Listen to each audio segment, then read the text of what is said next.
रेत तप रही थी, हवा में खून और वफा की खुशबू घुल चुकी थी और मैदान करबला अब सिर्फ जंग का नहीं बल्कि हक और बातिल के आखिरी फैसले का मैदान बन चुका था। हर कदम पर एक कहानी लिखी जा रही थी, हर तलवार तारीख का रुख मोड़ने के लिए उठ रही थी। इसी लम्हे कूफी लश्कर में से एक शख्स आगे बढ़ा, यजीद बिन माकल, और उसके मुकाबिल खैमा हुसैन से एक अजीम मुजाहिद निकले, बरीर बिन हजीर। वो कारी, वो आबिद, जिनकी ज़बान पर हमेशा कुरान की सदाएं रहा करती थी। यजीद ने तंजिया लहजे में कहा, बरीर, क्या तुमने देख लिया कि खुदा ने तुम्हारे साथ क्या सुलूक किया? बरीर रजी अल्लाह अन्हु की आंखों में यकीन की चमक उभरी और उन्होंने पुरसुकून मगर मजबूत आवाज में फरमाया, खुदा की कसम, अल्लाह ने मेरे साथ भलाई की है और तेरे साथ बुराई की है। यजीद चूंका और बोला, तुम झूठ कहते हो, हालांकि आज से पहले तुमने कभी झूठ नहीं बोला था। मैं तुम्हें बता देता हूं, आज तुम गुमराहों में से हो।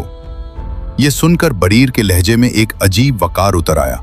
उन्होंने फरमाया, आओ पहले मुबाहला करते हैं, अल्लाह से दुआ करते हैं कि वो झूठे पर लानत करे और गुमराह को कत्ल करे, फिर तलवारें उठाएंगे, तब फैसला हो जाएगा कौन हक पर है और कौन गुमराह। मैदान खामोश हो गया। दो हाथ उठे और आसमान की तरफ एक फैसला कुन दुआ बुलंद हुई, ऐ अल्लाह, झूठे पर लानत फरमा और जो हक पर हो उसे गुमराह पर गालिब फरमा। दुआ खत्म हुई और अगले ही लम्हे तलवारें नियाम से निकल आईं।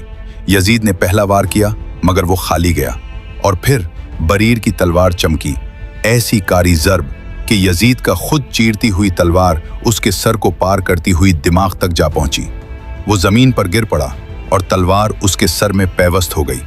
बरीर रजी अल्लाह अन्हु उसे निकालने की कोशिश ही कर रहे थे कि अचानक रजी बिन मुनकजुल अब्दी उनसे लिपट गया। मैदान करबला में अब तलवार के बाद कश्ती का मंजर था।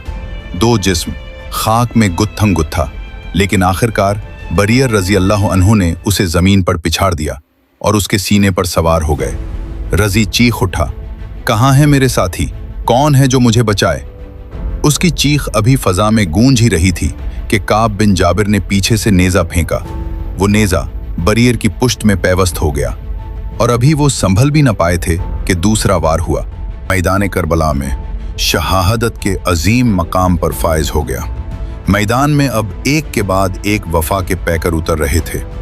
इमाम पाक की तरफ से हुर बिन यजीद आगे बढ़े, वही हुर जिसने हक को पहचान कर अपनी तकदीर बदल दी थी। उनके मुकाबले में यजीद बिन सुफियान आया।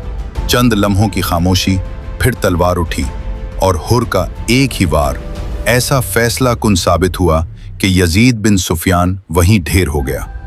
उसके बाद नाफे बिन हिलाल मैदान में उतरे।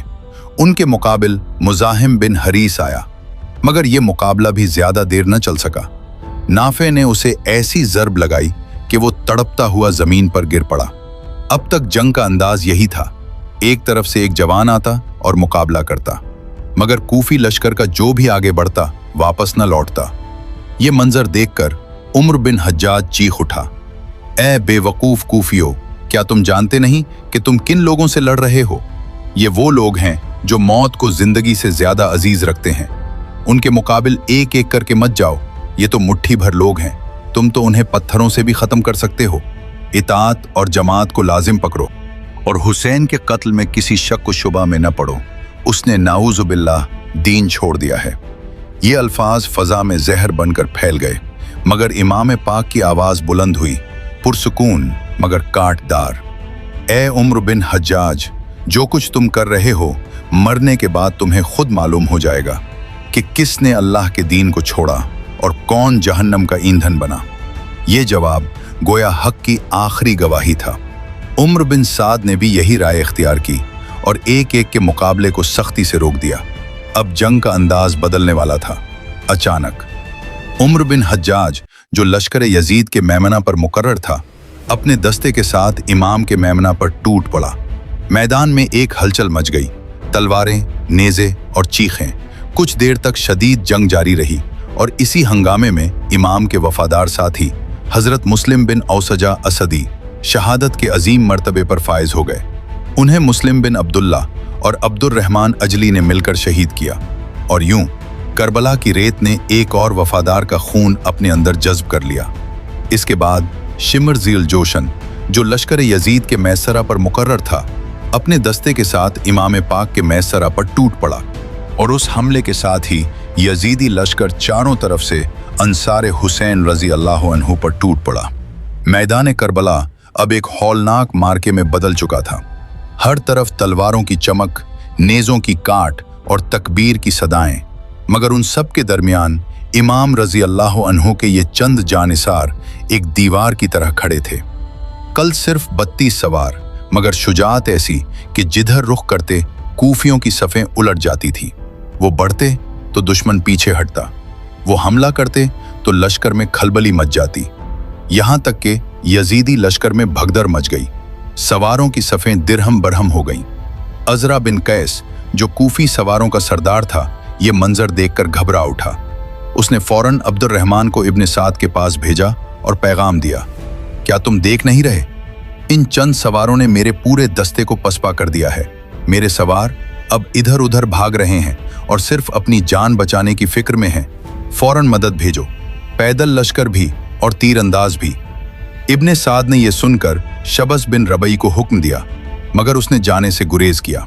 फिर हसीन बिन नमीर तमीमी को बुलाया गया और उसके साथ तमाम ज़र्रापोश सवार और 500 तीरंदाज रवाना किए गए।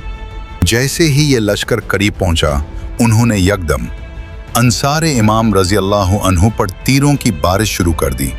आसमान गोया तीरों से स्याह हो गया और थोड़ी ही देर में उन जानिसारों के तमाम घोड़े जख्मी होकर बेकार हो गए। मगर ये वफा के पैकर अब भी न रुके। वो फौरन घोड़ों से उतरे और जमीन पर खड़े होकर लड़ने लगे, पैदल मगर हौसला पहाड़ जैसा। तलवारें चलती रहीं और वो इसी बेजिगरी के साथ लड़ते रहे कि कूफियों के दांत खट्टे कर दिए। इमाम पाक ने अपने खेमों को इस हिकमत के साथ तरतीब दिया था कि दुश्मन सिर्फ एक ही रुख से हमला कर सकता था। ये इंतज़ाम गोया एक दिफाई दीवार था, मगर जब इब्ने साद ने यह देखा तो उसने हुक्म दिया, खेमे उखाड़ दो ताकि हर तरफ से हमला किया जा सके। जूं ही कूफी खेमों की तरफ बढ़े, इमाम के चंद जानिसार फौरन खेमों के अंदर दाखिल हो गए और आड़ लेकर तलवारों और तीरों से उन पर टूट पड़े। जो भी खेमों के करीब आया वो वहीं ढेर हो गया। ये मंजर देखकर इब्ने साद ने एक और जालिमाना हुक्म दिया, खेमों को आग लगा दो। चुनाचे खेमों में आग लगा दी गई, शोले बुलंद हुए और खेमे जलने लगे। इमाम पाक ने यह मंजर देखा तो फरमाया, इन्हें जलाने दो, अब ये आग भी उनके रास्ते में रुकावट बनेगी, ये चारों तरफ से हमला नहीं कर सकेंगे। और वाकई आग दीवार बन गई। दुश्मन पीछे से हमला करने से कासिर हो गया। मगर इसी दौरान शिम्र ज़िल जोशन अपनी दरंदगी की इंतहा पर पहुंच गया। वो उस खेमे की तरफ बढ़ा जो बाकी खेमों से अलग था, जहां अहले बैत रजी अल्लाह अन्हुम की खवातीन और बच्चे मौजूद थे। उसने नेज़ा मारकर कहा, आग लाओ, मैं इस खेमे को भी जला दूंगा और उसके अंदर वालों को भी। ये सुनकर इमाम पाक की सदा बुलंद हुई, ए बदबख्त, क्या तू मेरे अहले बैत को आग में जलाना चाहता है? खुदा तुझे जहन्नम की आग में जलाए। शिमर के अपने साथी भी उसकी उस हरकत पर तड़प उठे। हमीद बिन मुस्लिम और शबस बिन रबी ने उसे रोका और कहा, ये क्या कर रहा है? औरतों और बच्चों के साथ ऐसा सुलूक तेरे जैसे बहादुर के लिए शर्मनाक है। खुदा की कसम, सिर्फ मुर्दों को कत्ल करना ही तेरे अमीर को खुश करने के लिए काफ़ी है। ये सुनकर शिमर पीछे हट गया, मगर जंग अभी थमी नहीं थी।